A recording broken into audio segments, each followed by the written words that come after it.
Hello everyone, आज हम करेंगे हिमाचल प्रदेश के इतिहास में गोरखा और ब्रिटिश के बारे में। सन 1813 के मध्य गोरखों ने तिब्बत और मैदानों के व्यापारी रास्तों सहित सभी हिमालय के दर्रों पर अपना नियंत्रण कर लिया।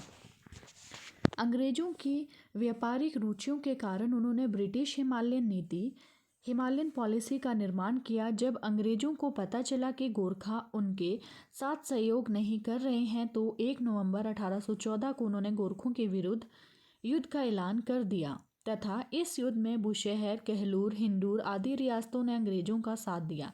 गोरखों के विरुद्ध युद्ध के लिए अंग्रेजों ने सैनिकों की 4 अलग अलग टुकड़ियों को भेजा। उनके साथ commander David Ochterlony, major general Gillespie, William Fraser और मार्टिनडेल के पास थी। गोरखों का सेनापति बल बहादुर थापा था, जिसने देहरादून के कलिंगा के नाला पानी में कार्य संभाला था।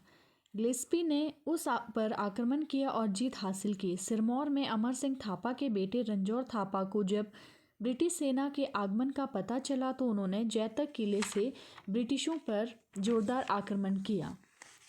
16 जनवरी 1815 को ऑक्टरलोनी ने अर्की की तरफ रुख किया और गंबर नदी को पार किया। जब अमर सिंह थापा को पता चला तो वह मलौन चला गया और अपनी कुछ महत्वपूर्ण चौकियां जैसे जंजौरी, रामगढ़ और तारागढ़ किला आदि को खो दिया। उसी समय जेम्स वैली फ्रेजर ने 2 मार्च 1815 को ब्रिटिश सेना के साथ जुब्बल रियासत की तरफ बढ़ी और चूड़धार को पार कर सरा गांव में चौपाल के पास 12 मार्च 1815 में गोरखों को बुरी तरह हराया तथा उनकी चौकियों को नष्ट कर दिया तथा ब्रिटिश सेना में जुब्बल के 2 मुख्य व्यक्ति दांगी वजीर और प्रीमो गुप्त रूप में शामिल थे। इनमें गोरखों ने आत्मसमर्पण कर दिया। चौपाल विजय के बाद ब्रिटिश सेना ने राविनगढ़ किले की तरफ रुख किया जो जुब्बल में हाटकोटी के विपरीत था। यह किला रंजौर सिंह थापा के नियंत्रण में था।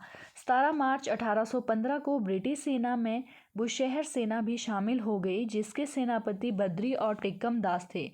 ब्रिटिश सेना और स्थानीय सेना ने गोरखों को किला छोड़कर भागने पर विवश कर दिया। रामपुर कोटगढ़ में हाटू पर्वत श्रेणी कीर्तिराना के अधीन थी। उसने बुशहर के वजीर के आगे सराहन का टिब्बा स्थान पर आत्मसमर्पण कर दिया, परंतु शर्त रखी कि उसके सैनिकों को ना मारा जाए। अक्टूबर 1814 के अंत में डेविड ऑक्टरलोनी ने गोरखों को नालागढ़ और तारागढ़ छोड़ने पर विवश कर दिया और उसी समय अमर सिंह थापा अपने मुख्यालय अर्की से अगम्य पर्वत चोटी पर चला गया, जिसके बिल्कुल सामने रामगढ़ का किला था। इस समय हिंडूर के राजा राम सरन सिंह और कहलूर के राजा ने अंग्रेजों के साथ हाथ मिला लिया। 16 जनवरी 1815 में डेविड ऑक्टरलोनी ने गोरखा सेना पर बड़ा हमला किया, जिसका सेनापति अमर सिंह थापा था। अंग्रेजों ने उसे रामगढ़ किले से भी निकाल दिया, जिससे अमर सिंह थापा को मलौन जाना पड़ा।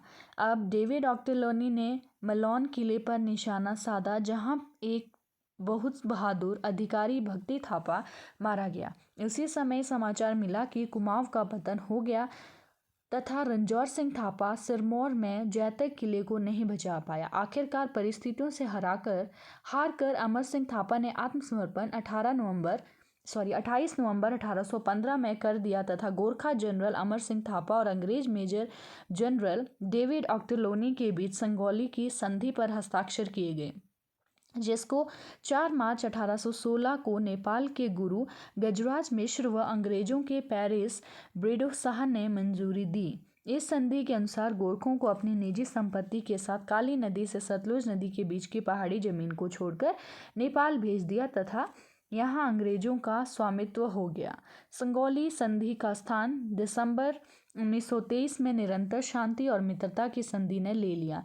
1950 में नेपाल ने भारत के साथ एक और संधि की गई, जिसने 2 स्वतंत्र देशों के बीच नए रिश्ते स्थापित किए, पहाड़ी रियासतें और ब्रिटिश।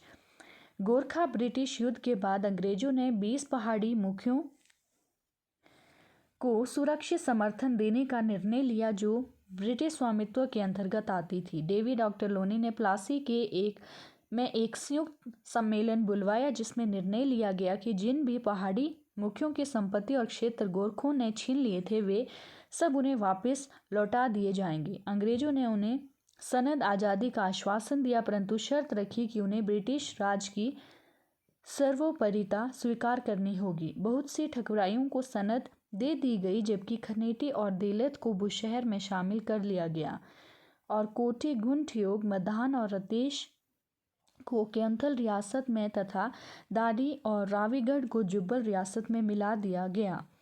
यद्यपि सभी रियासतों को आज़ादी का आश्वासन दे दिया गया था, परंतु यह शर्त रखी गई थी कि वह अंग्रेजों की सर्वोपरिता स्वीकार करेंगे तथा उन्हें नगद नजराना देंगे। इस समय तक सिख सेनाएं पहाड़ी रियासतों के लिए चुनौती बन गई थी।